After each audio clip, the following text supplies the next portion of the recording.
You ever find yourself asking, is this a scam whenever you're looking at investment opportunities and things of the sort? Well, today we're going to go over everything to look for and red flags when you're looking at investment opportunities. So join in.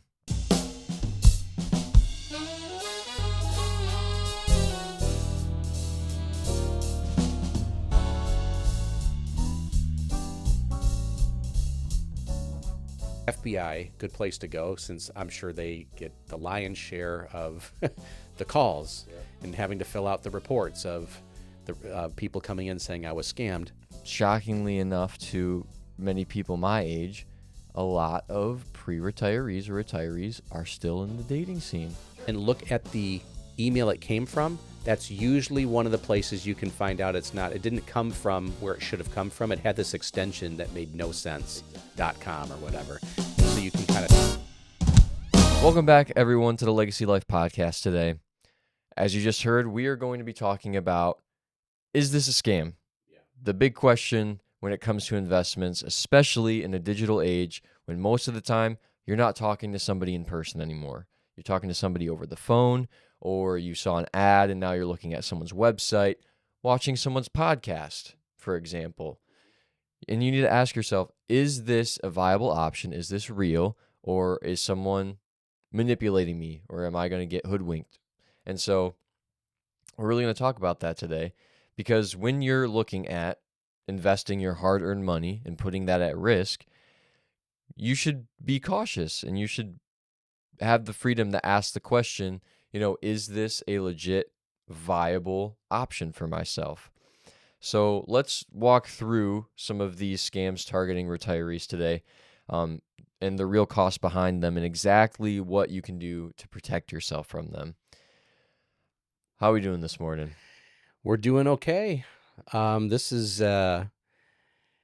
kind of, when we came up with this topic, it was because, of course, we like doing a lot of research here. We read a lot of studies and we look at a lot of statistics and different things all the time for all sorts of different things. And this one kind of I felt like I was run over by a truck when I saw some of the stats on this specific thing. And it also kind of came out of a personal experience in the last year. We've had a couple opportunities. I call them opportunities now. At first, they're sad stories of people who have come into conversations with us who had just been through an experience of being scammed. Yeah.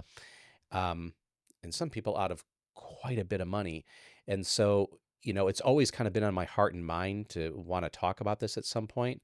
And as you kind of dive deep into it, you hear stories like, oh yeah, scams are on the rise, but that's just a phrase. Right. Then you dive into the numbers, you're like, oh, wow, yeah, it is. Mm-hmm. And the numbers are staggering. Right.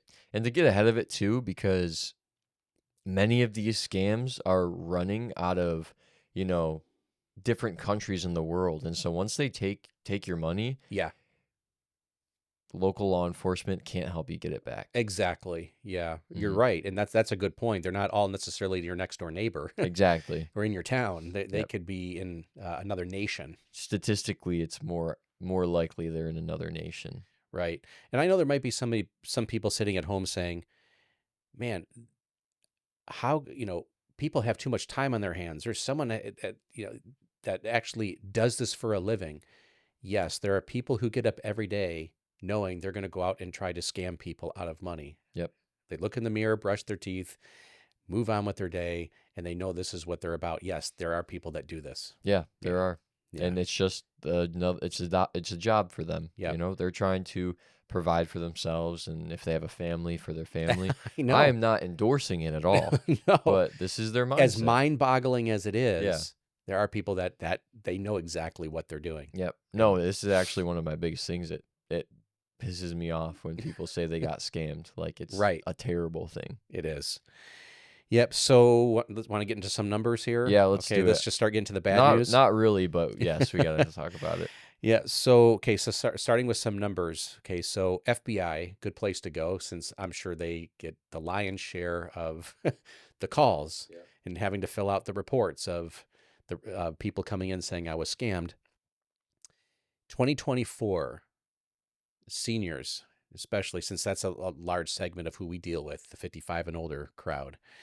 They lost a staggering, $4.8 billion in 2024, resulting from scams. Now, that is a large number, but realistically, it's probably bigger.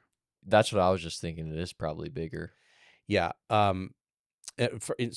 Before I tell you why it probably is bigger, so 2023, you go just a year earlier, okay, and then you go to 2024, $4.8 billion. That's 43% increase from 2023.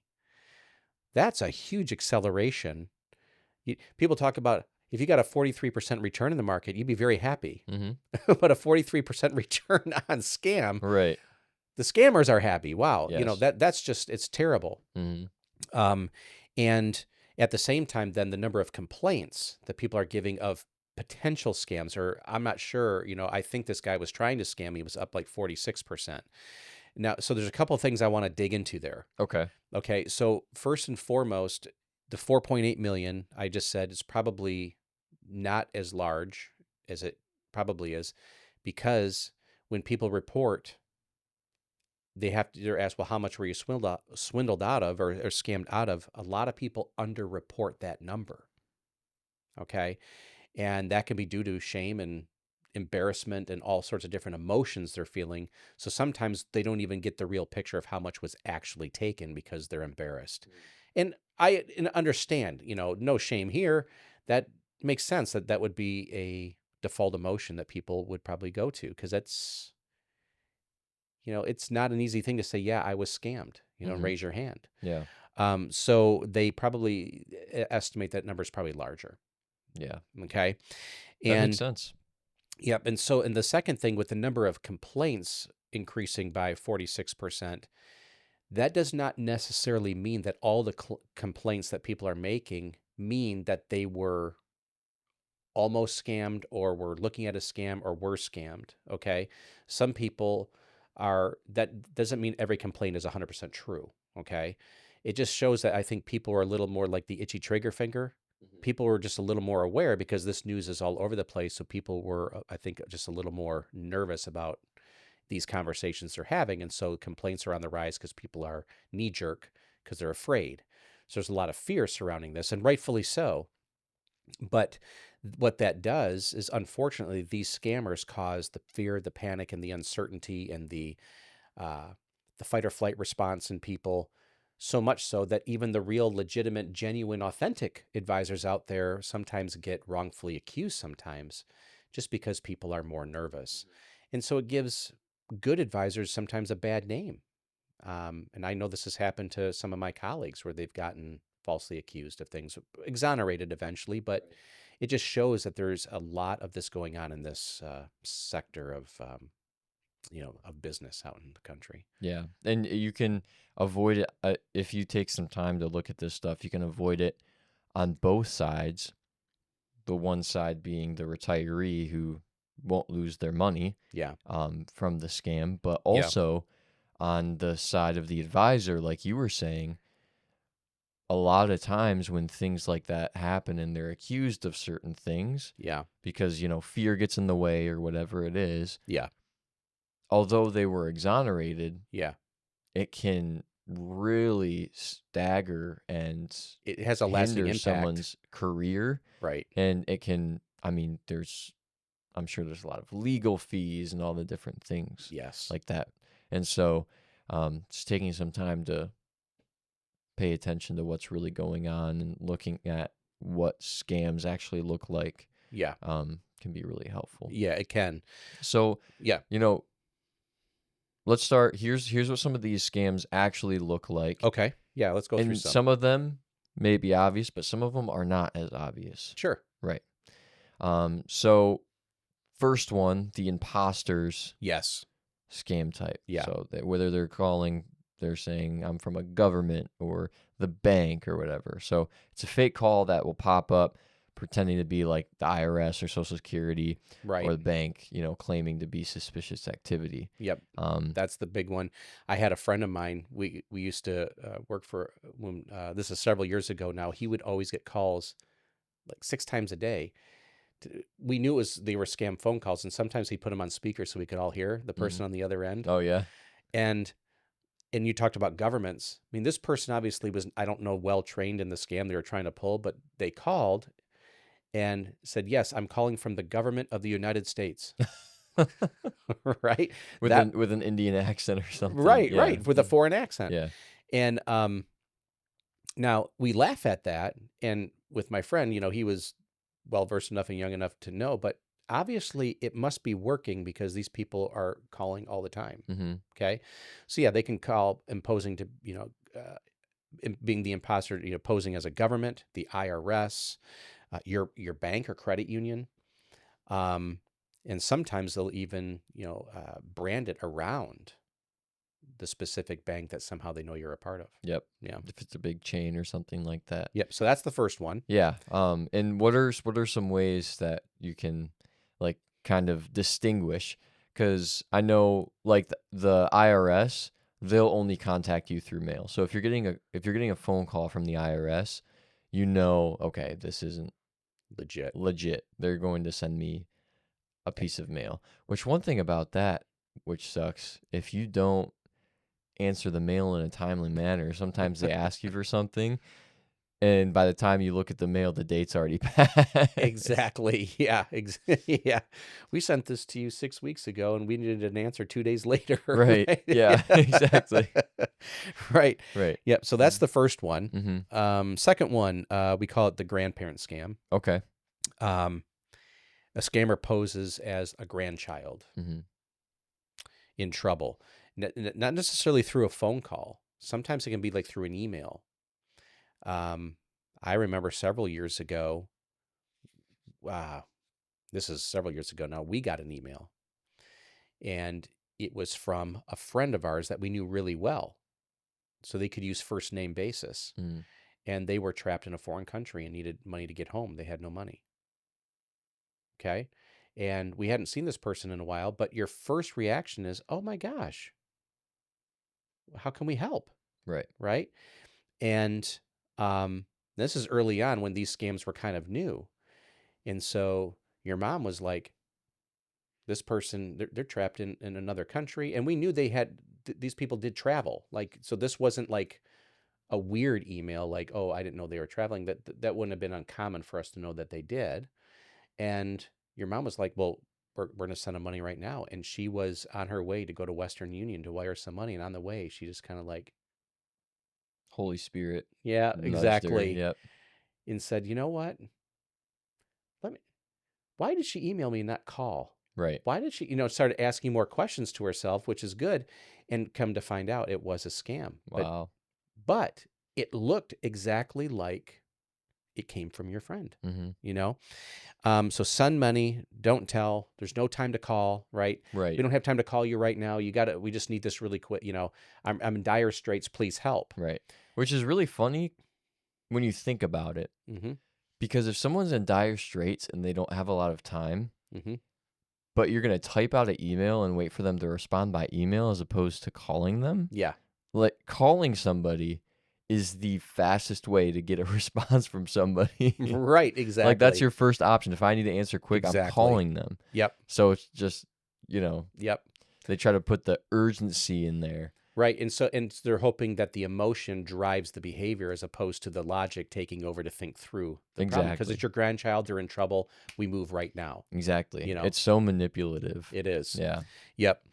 Okay. Next one. The tech support scam. Okay. Which can be difficult to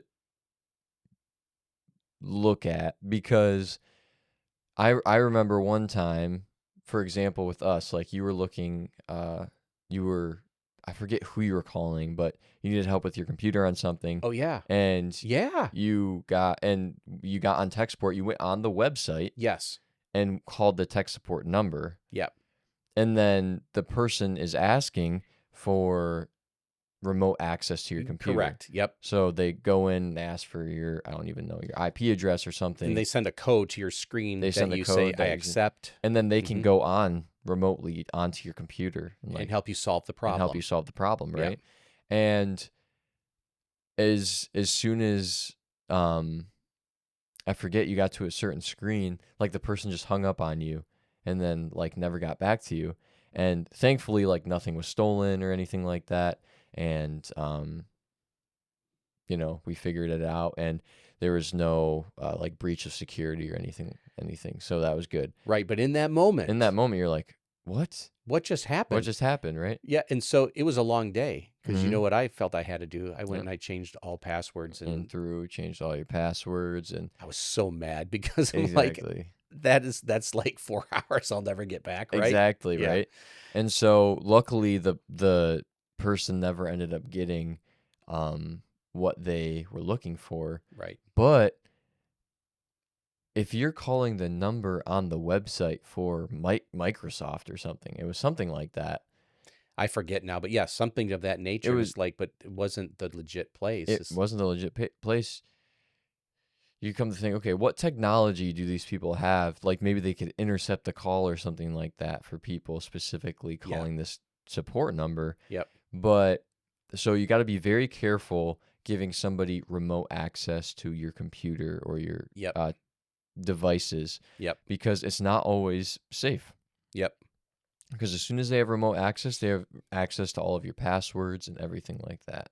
And so you want to be very weary or cautious of that, because it could be anything from what you did to a pop-up on your computer saying you have Malware. malware or viruses, things like that. And then it will ask for remote access to install certain it'll install certain malware on your computer, and then demands payment for certain things. Yeah, they're holding your computer hostage. Exactly, right. Yeah. And so be weary about giving people remote access to your computer. Yep. Just the other day, I got an email saying your company email extension is set to expire in 24 hours. To correct, click here. Oh, yeah. Uh, And I'm like, why would it be expiring? So I'm just like, no, that's a scam, Mm-hmm. but still, that was probably one of those malware things where you click here and they hold your computer hostage. Yep. Because you think there's a problem, you got to correct it right now. Exactly. And the email looks, with the graphics, legitimate. Mm-hmm. But then if you go to the top and look at the email it came from, that's usually one of the places you can find out it didn't come from where it should have come from. It had this extension that made no sense. Exactly. .com or Mhm. whatever. Yep. And so you can kind of tell right from there, oh, this is not a real thing. Yep. Yeah. Yep. All right. So next, the investment crypto fraud. Investment crypto fraud. Crypto's a big one right now. Not trying to badmouth crypto here. There's some people who do really well in it, but there are some scams out there around this digital currency. And this is an example of experience we had with someone we met this gentleman. They offer a too good to be true investment, promising high returns and no risk. Yep. Okay. It was in digital currency. And this gentleman, he came to us, said, yeah, I invested half, 50% 401k into one of these crypto investments because he felt he wanted to diversify and put half of it in digital and half still in traditional things he was doing. And within 3 days, the money disappeared. Yep. Transferred out of the account. He supposedly had a login. He went to log in. There was nothing there. No phone calls back. It's gone. Yeah. And like you said earlier in the podcast, he, of course, calls the FBI. They fill out a form. They trace the scam to another nation. They're Yep. like, well, nothing we can do. nothing we can do. And so aside from, his wife wanting to hire a hitman on him, right? Able to talk them through what they had left and actually rescue their retirement. That was a good day, reminding me of why I get up every day and do what we do. That was a good feeling to be able to still be able to help them, but still a tragedy in the sense that was a lot of money. Yeah. That was taken from them. Mm-hmm. So you got to be careful with those too good to be true things. You got to do your due diligence. Talk to another financial professional. I'm thinking about doing this investment. Get some advice, um, um, go from there. So, okay, what's the next one? Yeah. I think one thing to it's a lot of the time just take a step back. Yeah. And wait a minute and try to, think logically about the situation. Yep. Because a lot of these scams get you moving fast. Yeah. And then you are making decisions based on emotion. And it's all based on fear. And it makes you make some bad decisions. Yep. The next one, and shockingly enough to many people my age, a lot of pre-retirees or retirees are still in the dating scene. Sure. And so there are the romance scams as well Mm-hmm. when it comes to dating apps and things like that.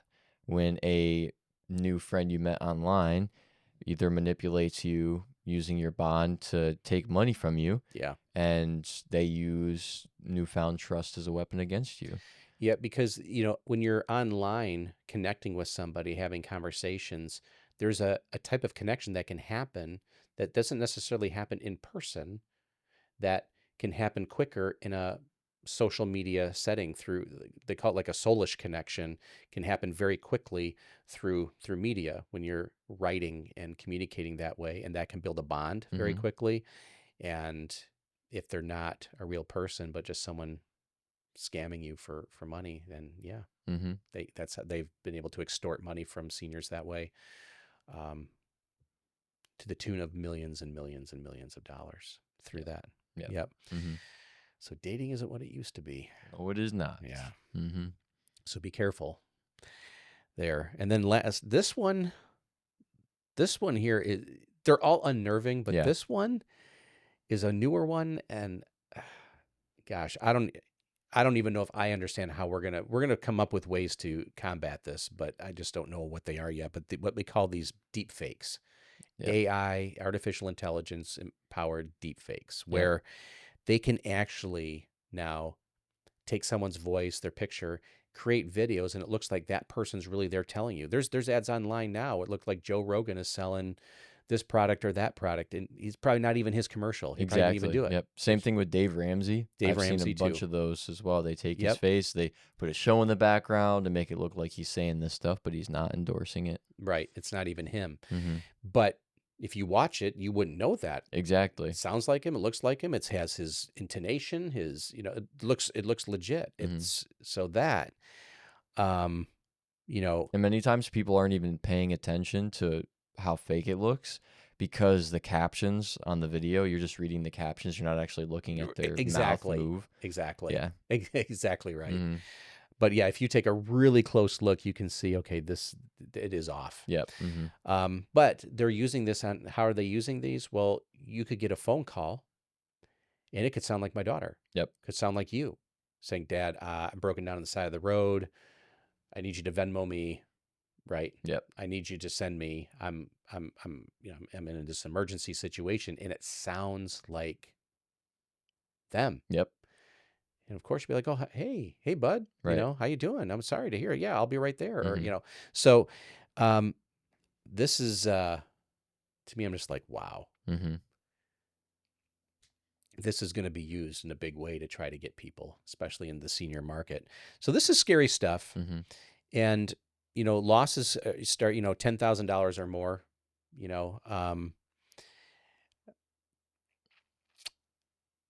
I want to say that. Why does this happen? Well, seniors are targeted mostly because, one, that's where the majority of the assets are. They've had a lifetime of accumulation of saving for retirement, so that's where a lot of the money is. Yep. So they're a big target. And because they're an easier target sometimes, because many seniors, not all, but many are maybe isolated socially. And they may not be as literate tech-wise because it wasn't from their generation, at least not yet, until the other generations grow into it. But they may not be as tech-savvy, so it makes digital deception easier. And because cognitive skills do decline as we age, or they can, and that sometimes makes it easier to manipulate the thinking of someone who's older with some of these things. So, cloned voices, making scammers, sound much more legit and whatnot. This is why they target. The money's there. Sometimes the tech savviness is not there to understand what they're looking at. And if they have a cognitive decline of some sort, I'm not saying full-blown dementia necessarily, but don't have as much cognitive capacity as they used to, it can make them easy prey. Yep. So, what else we want to say here? I mean, we came up with some solutions here to watch out for. Yeah. I would say let's turn that the fear and the emotion they use against you back against them. Yes. If you will. Yeah. I would just encourage people, and I've just because you and I have both heard it a lot, these scams get you moving quick and making decisions based on emotion. Yep. There's always some sort of sense of urgency or something that they're holding over your head that they don't actually have. Yeah. So you're just like, all right, let's take care of this. So it's just done with.